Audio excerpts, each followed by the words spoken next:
Hello and welcome to Classics Now.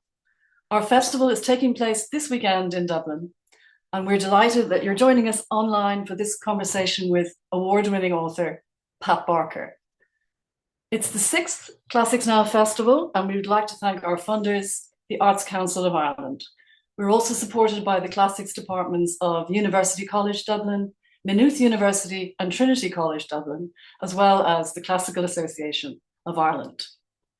And Pat Barker has published 16 novels to date, including her First World War Regeneration Trilogy, with its Booker Prize winning The Ghost Road. And she's with us today to talk about her wonderfully vivid Trojan War novels, in conversation with arts journalist and broadcaster Paula Shields. I hope you enjoy it. Thank you.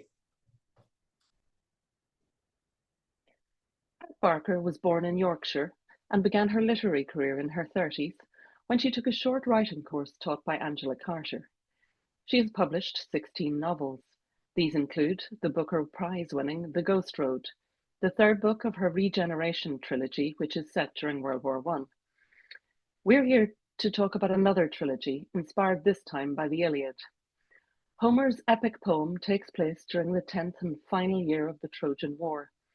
King Agamemnon and Achilles, the swift-footed warrior, are leading the Greek armies, and they are nearing victory, but they're also fighting among themselves. The novels in Pat Barker's trilogy are The Silence of the Girls, The Women of Troy, and The Voyage Home, and they tell another story. Pat Barker, welcome to Classics Now Festival. Hello, I'm very pleased to be here. Pat, the city of Troy was also known as Ilion, hence the Iliad. Homer's poem begins with the rage of Achilles. Rage, in fact, is the very first word of the epic. What's going on? What's going on with Achilles? Oh, God, who knows?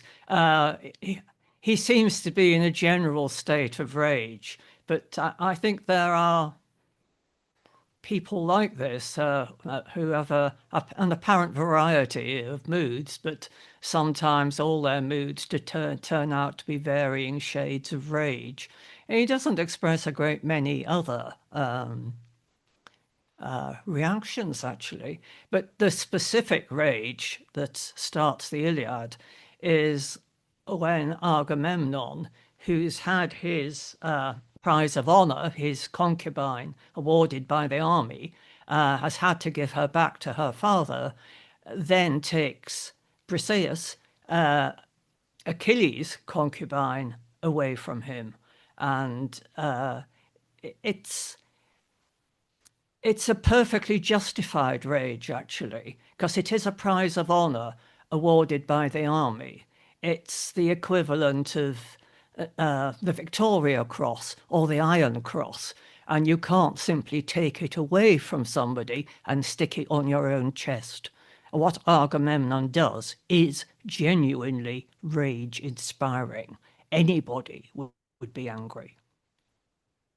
And in some ways, what we have is the age-old kind of rivalry between military people and the politicians at home, because it's kind of the last straw, isn't it? You know, Achilles is already thinking, here I am doing all the dirty work, and you're just sitting there taking the best stuff. I mean, that's timeless element to it, isn't it? There is an element of that Achilles does suggest more than once that Agamemnon stays behind to guard the ships, whereas Achilles is out there fighting.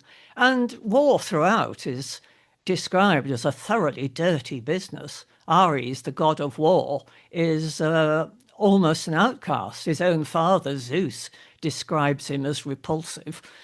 They love peace, and yet there never is any peace. They're always at war. And what kind of world are we in here? It's the Bronze Age, it's the world of slaves, priests, priestesses. Can you paint a picture for us? It's very, very difficult because Homer was writing about a time that he certainly believed existed, and that the events that he was writing about were real, but they were a long way in the past. They were not his contemporary world at all. It's rather like a Victorian novelist writing about the world of Chaucer. and lots of bits of his own world are creeping in, and the past that he's writing about isn't particularly accurately described. So it's a mess, which is why it lends itself so easily, I think, to being reinterpreted constantly, because our messes are just an echo of the original mess of the Iliad. That's And sacrilege, really, isn't it? But it is a bit messy. it is. It's when I first came to these stories, it was through the Greek theatre, Iphigenia at Aulis, years ago, and I remember thinking, well, this is very savage and extreme. And frankly, nowadays, looking at these stories, they look less removed from us than they might have done to my younger self. Yes, I do Um, sometimes. I do sometimes feel with Agamemnon that we're coming closer by the day. how did you first come to read the Iliad? I almost can't remember it so far back because Mm. uh, I remember being quite offended by the opening book because I could see these girls being handed around like parcels, and these very eloquent men making these long speeches, and the girls say absolutely nothing while their lives are decided for them. And to me at the time, that wasn't a challenge to break that silence. It was just a reason not to go on reading, not to bother with it. And I didn't for an awfully long time. But I, I I'm do sorry, go on. notice in one of my books that the leading character seems to be obsessed with the Iliad, and I wasn't at all myself at the time. But your later work is sometimes foreshadowed a long time ahead, 10, 15 years ahead sometimes. And then what propelled you to write the first book, say, The Silence of the Girls?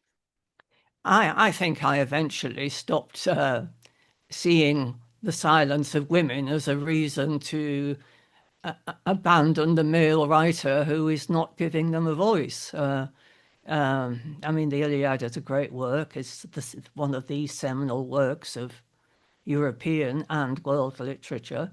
And I felt that silence needed to be filled in.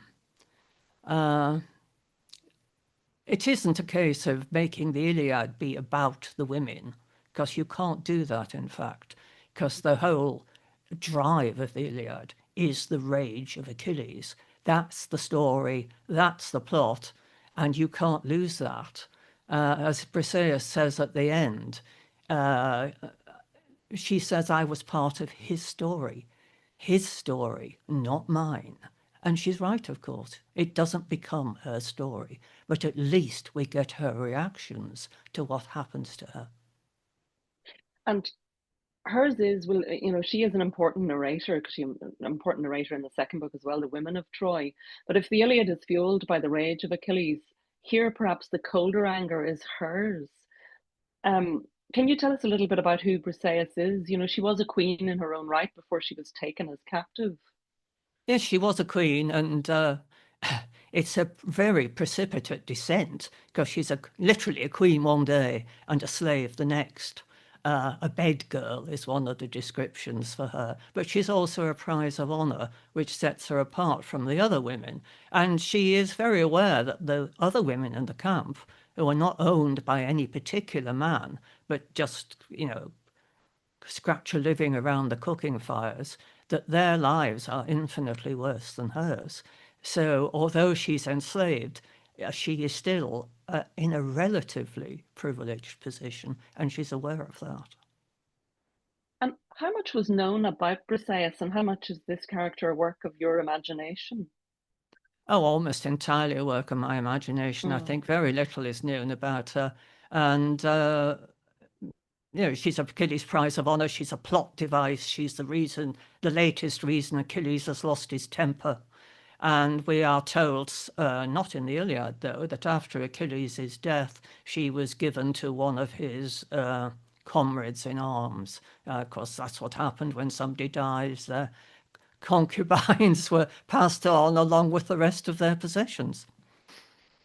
Um, the first words we hear from Briseis is a kind of reframing of this fleet-footed demigod. it's great Achilles, brilliant Achilles, shining Achilles. But it becomes very quickly the butcher we called him. So right at the start, we can see we're twisting the dial. It's a different point of view, and she has reason to loathe him, hasn't she? I think to begin with, she loathes him. She actually watches him kill her youngest brother. She's on the citadel, he's fighting in the square below, and she actually watches him kill her favourite brother. And yes, it's loathing. I think to begin with, she goes into dead mouse mode, that she's terrified of him. She's expecting violence, she's expecting humiliation, and she attracts as little attention to herself as possible. But then uh, she develops this craving to go down to the sea, to wash him out of her. She wades into the sea and she washes him out of her, and that matters. And finds him swimming there and talking to his mother, who was a sea goddess. And in coming back to the beach rather quickly, because she doesn't want to be seen by him, she cuts her foot on a sharp stone. And this little tiny stone with its sharp edge, it hasn't been worn smooth by the sea. It's still sharp. And she identifies with it. It becomes important to her. And I think I've always been interested as a writer in those moments where nobody else witnesses this moment. Nobody else knows what that stone means to her. It's her. It's her own inner life. And the reader shares it, but nobody in the world of the book shares it. And I think that at its best can generate an intimacy between the reader and the character, which is what you are all the time trying to create. And you call this first book The Silence of the Girls. How much does silence interest you as a writer, Pat?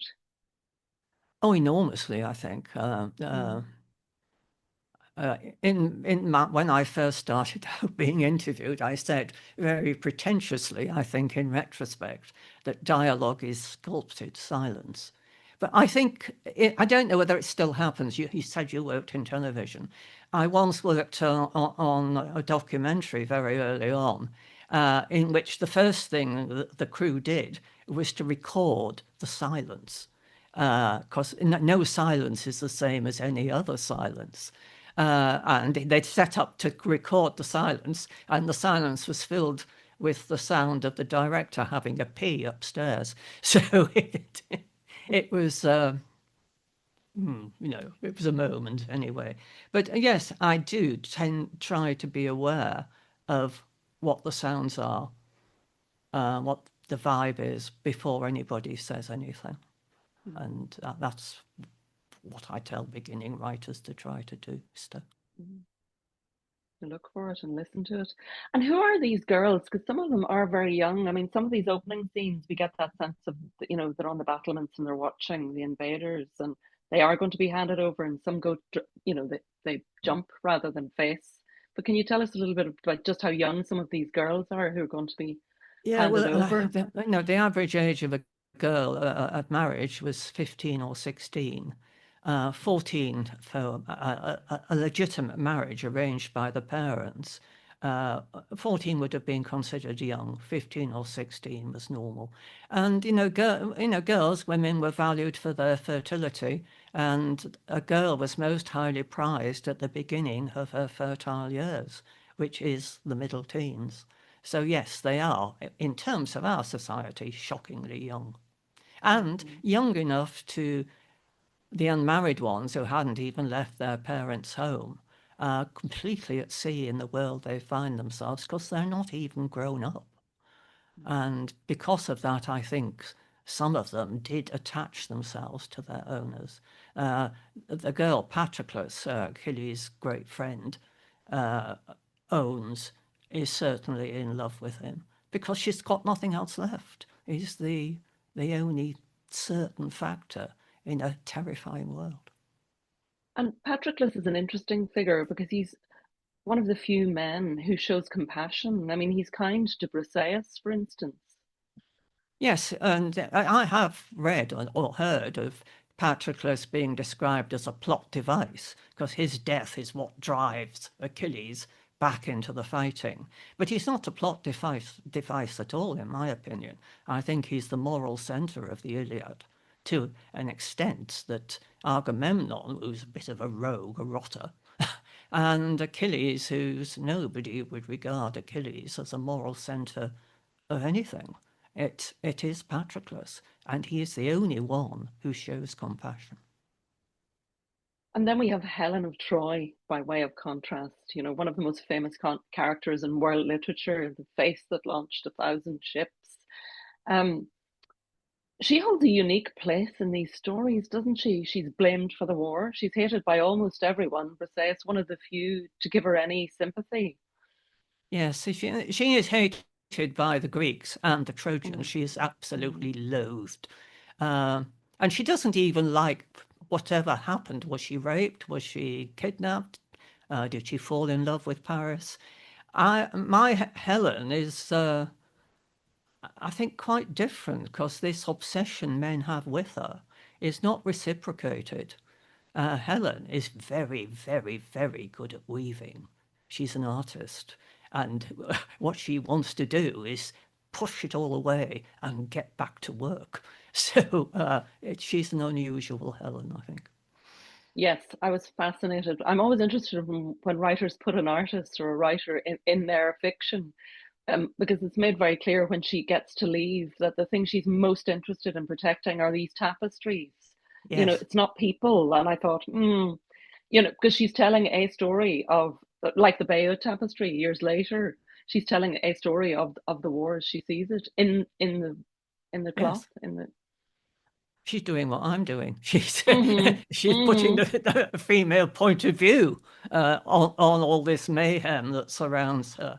And somebody says very cynically, why isn't she in these tapestries? And the reply is because she doesn't know who's won yet. So I also see her as really rather a clever woman. One of the great plot twists in the Trojan War story, you've alluded to it already, is that Achilles spends a lot of time sulking over Agamemnon's behavior. He isn't actually on the battlefield as we see him. Um, as psychodramas go, it is hard to beat the Greeks even now, isn't it? It is, yes. He does. He does spend the time sulking, but in his defence, you would have to say that what Agamemnon did in taking away his Victoria Cross and sticking it on his own chest was intolerable. He's right to be angry, and I think the justification of Achilles' rage is very important, because I don't think we see it now. But, I think the first audiences, the first people who listened to the Iliad would have seen how intolerable what Agamemnon did was. Yes, and it's a very, as you painted, it's very public humiliation. Everybody knows, and there's Everybody nothing he knows, can. yes. Yes. And Um, there's, you know, and it's motivated as much as anything by jealousy of Achilles' reputation as the greatest of the Argives, the greatest of the Greek warriors, which he undoubtedly is. and I think in some ways this sounds very obvious, but one of the things I kept thinking about through reading all of the books is how much war is about bodies, about what happens to men's bodies, what happens to women's bodies. The Women of Troy begins with the Trojan horse story. And as told here, Pat, you really remind us, the sense of the stench of men's bodies cooped up inside the wooden horse. There really is no glory in battle, is there?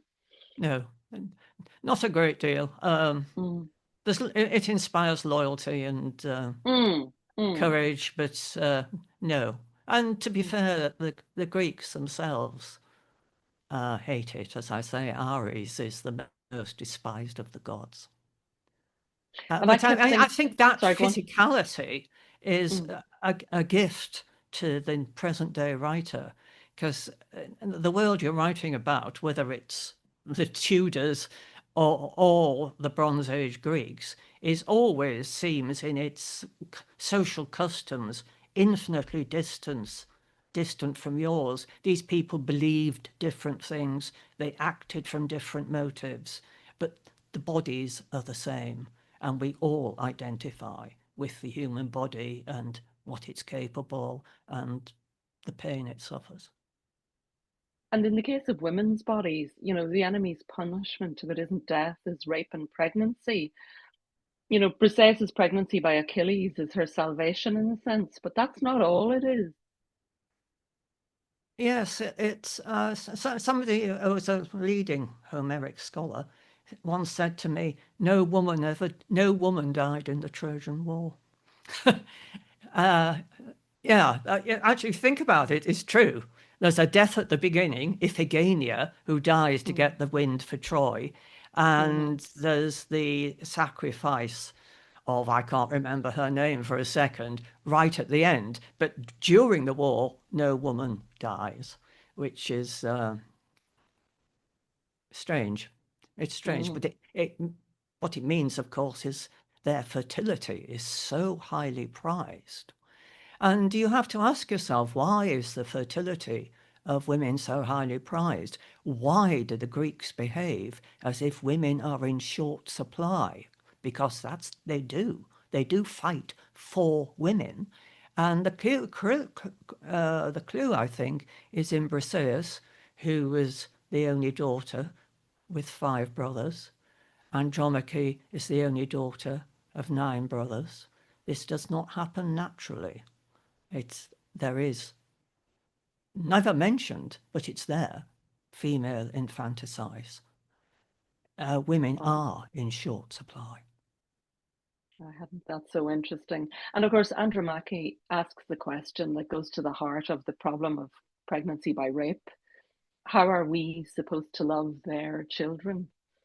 Yes, and it's this is not a problem for the Bronze Age Greeks. This is a problem. This happens on modern day battlefields all over the world, and women are left with children who were not conceived in consensual sex, but conceived in rape. And it's, some people say quite easily, oh, it's your child. When you see it in your arms, you will love it. But, the reality, not for everybody, sometimes that's true. Not for everybody. Sometimes the love doesn't come. Because the child inevitably is associated with the terms of its conception. And some of the other voices you're bringing to the fore here are, the points of view of the slaves or the poor, as well as of women. And I was very pleased to see one of my favorite poems by W.B. Yeats. You've borrowed a line or two from an Irish airman foresees his death. Yes. Yes, some of the women who are slaves in the Greek camp were also slaves in Troy. So for them, nothing has changed. They go from one owner to another owner, but they remain slaves. No likely end can bring them loss or leave them happier than before. And later on, of course, you've got the rocking cradle of the Second Coming. 20 centuries of stony sleep were vexed to nightmare by a rocking cradle. And Briseis, in the loot from Troy, when Troy is taken, acquires a cradle which rocks when there's no obvious reason for it to be rocking, though she convinces herself that it's a draught from under the door. But we know better. We know that the rocking is ominous. And Ritza is the other memorable narrator in this trilogy. She's the narrator of the Voyage Home, and we've met her earlier a little bit in the previous books. But she's got an interesting place in society because she's not royalty, but she was a healer. She had some kind of standing. Can you tell us a little bit about her? Well, she's as close as possible as we can get to middle class in that society. Her husband was a healer. He taught her his trade, and he said at one point, she is going to end up better than I am. And she has a real reputation as a healer, so much so that when her city is captured, Machaon, the physician in the Greek camp says, I'll have her as my prize because she's going to be useful to me. And she is useful. So she has a slightly different take on everything. Rather surprisingly, she does have a Teesside accent. She talks smoggy. So, because I don't know what the accent of the lower orders would have been, obviously, in ancient Greek. I suspect there was one. So I just use the accent I'm familiar with, and actually the only accent I can do, to be honest. I mean, I wish I had a brilliant ear for accents, but I really, really don't. But it's part of the reframing as well. We've gone from the grand style, the grand epic, to, a vernacular. There's a brilliant moment in the Voyage Home, and I can't remember what she's saying, but Ritza says in the middle of it all, I know, I know. So for the reader, there's nothing more intimate than that talking to people, Pat, that close Yes. connection, as opposed to this grandiose, epic style. Yes, yeah. It's that exchange, almost banter at times, Mm. between two characters, which is actually quite a relief from the stage speeches of Agamemnon and Achilles, which are very grand. Achilles always says that, he's almost inarticulate, but he's very, very far from inarticulate. Oh yeah. And of course, the Voyage Home is revolves around Agamemnon's return home, and it should be a triumphant occasion, and it's undermined by the sacrifice of his own daughter Iphigenia at Aulis. So it's like the past. This book really brings up that old idea of what happens to children, but also a kind of retribution around that. Yes, because he turned his back on it. He sacrificed his daughter because he couldn't get the wind needed to get the army to Troy, and they were quarrelling, and as always, and falling apart. So something had to happen, and a human sacrifice, the sacrifice of his own daughter, was what he believed had got him that wind that he needed. And 10 years later, everybody else has moved on. But back at home, Clytemnestra, the girl's mother, has not moved on at all. She is waiting for him to come back, and she's not exactly looking forward to a joyful reunion. Agamemnon is toast, basically. Well, I And think I think if you're caught between two women like Cassandra and Clytemnestra, you've had it basically. Both clever, determined women. Cassandra, the concubine. yes, yes, they are interesting because they Mm. have every reason to trust each other, to cooperate, because they both hate the same man, and they both have good reason to hate him. But they don't, of course. Cassandra's young, beautiful, and fertile, which always matters. And Clytemnestra has a grown-up son. Her looks are not what they were when she was a young woman, and all this still matters, even though they are both working towards Agamemnon's death.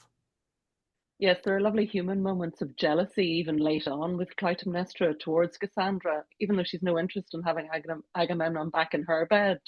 But there are No, lovely human moments there. yes, she doesn't want him in anybody else's bed either. And Cassandra's fascinating too. I mean, she's the daughter of Priam, king of Troy, and she's described early on, I think, by Briseis as a disruptive, jangling presence. She's not Yes, easy to like anyway, early on. I found it quite difficult to like Cassandra. Um, and she poses a particular difficulty for a novelist because what happens to Cassandra is that she's a priestess of Apollo. Apollo falls in love with her, wants to sleep with her, and to persuade her to go to bed with him, he kisses her to give her the gift of true prophecy. All her prophecies are true. And she still won't go to bed with him.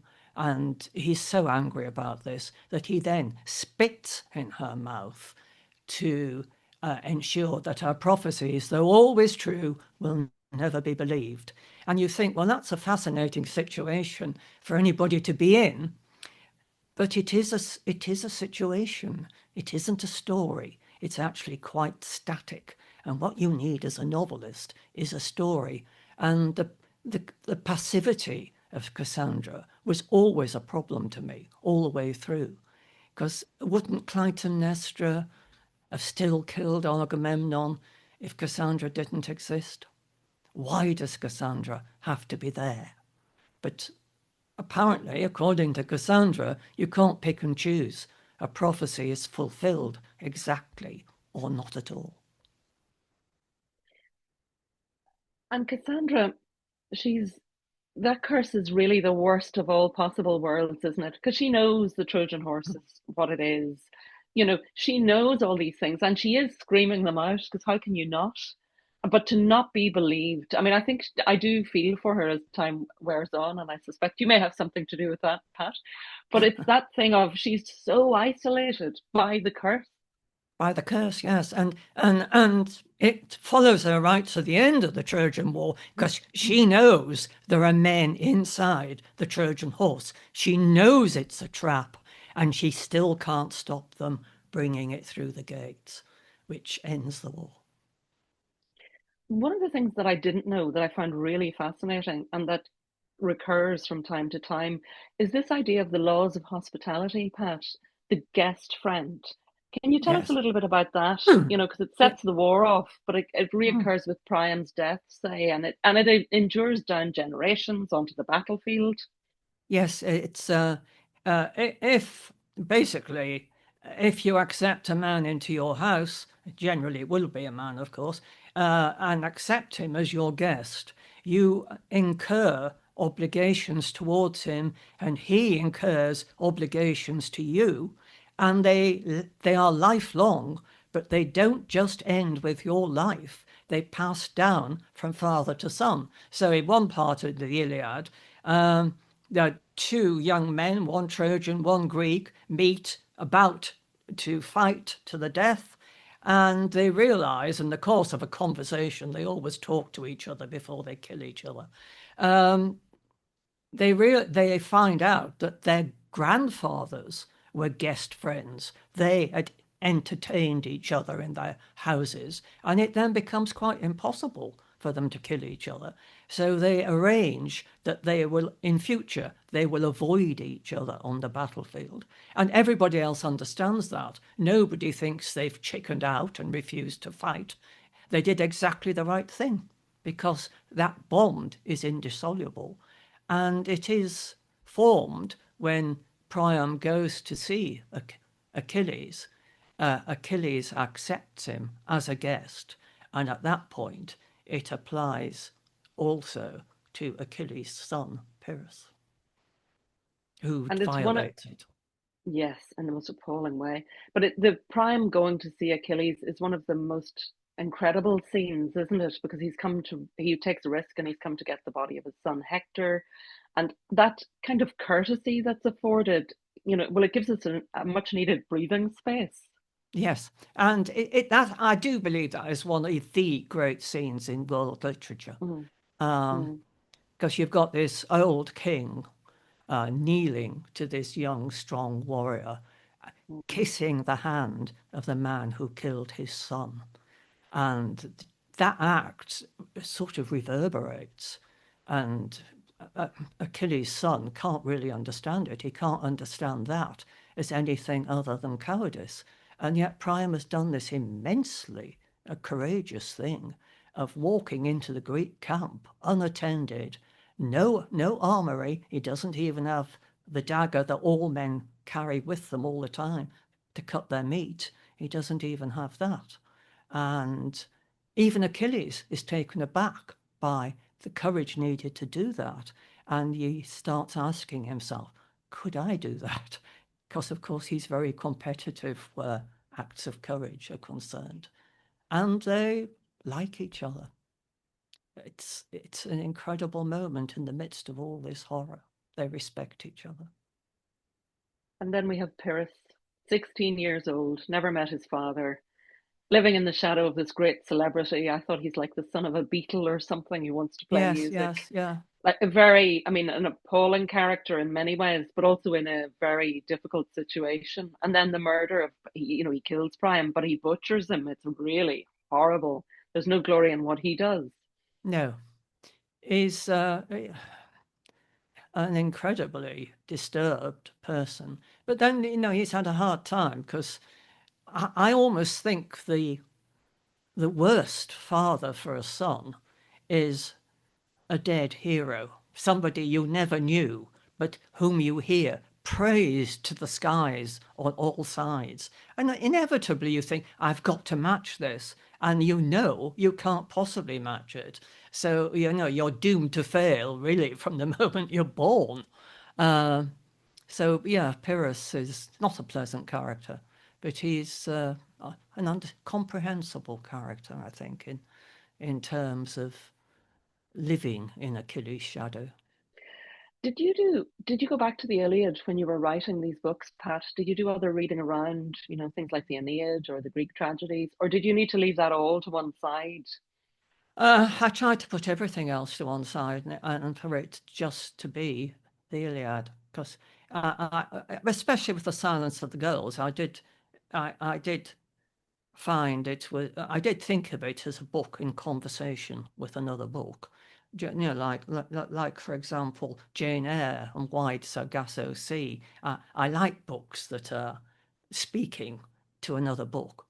Um, and I think readers sometimes get pleasure out of that too.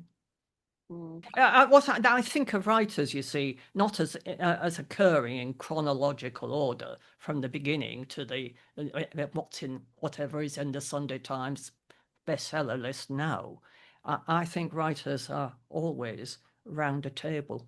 I think writers are always contemporary with each other and talking to each other across the table. That's the way I like to think of it. It uh, University English departments would be decimated by thinking of it like that. But, it's a good way to think about it. And as a writer, what do you admire in Homer? Always feminism, I think. Homer, Mm. in spite of the silence of the girls, filling in Mm. the silence, Homer, he, she, it, or they, likes women. I don't get any feeling of misogyny from that. And I like the visceral feeling of these bodies, these tormented bodies, male bodies that he describes. I like the way that nobody ever dies unnamed. Nobody ever dies just as a lump of meat. You always know something about them before they die. He cares about individual people. And in terms of given how many amazing characters there are in the Iliad, when you came to approaching your stories that you were going to tell, did you think in terms first of the narrators like Briseis and Ritza? What was your way into, who would come to the fore and who would stay in the background? Um, well, I knew I was going to foreground the experiences of women, certainly. Mm. I did find Agamemnon fascinating because he's so flawed. He's so flawed as a human being. Yes. Yes, and I think in the Voyage Home you find out why. I mean, his father was, we would have to say, psychotic. It's absolutely dreadful, but he's deluded. Dear me, he's every bad thing you can think of, really. But yes, he's still a considerable personality. Somebody reflects that when he died, it was like the landscape changing, like as if a mountain had been removed. And this is the extent of his power and significance in that world. And he does, yes, he has that backstory. He comes from the house of Atreus, and all of a sudden, we are thinking of the Greek tragedies that we know, and and Yes, and the and the House way of those. Atreus. Yes, the House of Atreus is cannibalism. Anything that's bad, they're capable of. That's right. I mean, they ratchet it up in terms of horrendousness. Um, but I suppose in a way that's why we can't look away from him as well. We don't know how much these stories are true. Compared to writing the Regeneration trilogy, which is World War One, there's history. Was there a freedom for you in a sense, even though these stories are retold and we know lots of details from elsewhere? Was there a freedom for you as a novelist in terms of invention and yeah, Oh yes, invention? it was amazing. In Regeneration, for example, William Rivers and Siegfried Sassoon go out to lunch in the Conservative Club, and Rivers has poached egg. They actually went for lunch on that day. Rivers probably had poached egg because his stomach wasn't very good, etc., etc. It's as precise as that. Um, oh God, yes. And suddenly you can do anything, almost anything. Um, but you still have these moments, you see, in both types of book. There's a passage in Regeneration where, in the course of a board where young men are being sent back to the war, Rivers notices that a bee is trapped inside the window, and he goes to the window, lets it out without thinking very much, goes back and sits down and goes on with the questioning that's going on in the board. And that is a significant moment in his mental life. Nobody else knows about it. And so it's the equivalent of Briseis finding the sharp stone that the sea has not been able to make smooth. And so there is, you are still trying to create that internal life, the internal depth of their personalities, and to give the reader a sense of really privileged access to that person's inner life. So there are similarities, but basically, yes, didn't have to spend years and years and years sitting in, you know, museums or libraries and looking for minute details and getting them right and then going back again and checking them. None of that. Liberty Hall. It was great. Before we finish up, Pat, were you finished then? You didn't think about taking the Odyssey on after the Voyage Oh Home? no, I couldn't take the Odyssey on after the Iliad, but I am writing another book set in that world because you referred just now to the dilemma that Andromache and Briseis have, that they are pregnant as the result of rape, and Andromache has asked already, how are we supposed to love their children? Well, I think that question deserves an answer.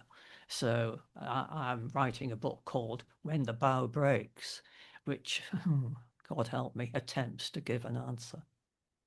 Well, we look forward to that, Pat. I think on that note, we'll wrap it up there. I just want to say thank you so much for the conversation It's and been continued lovely. Godspeed with the writing. Yeah, thank you.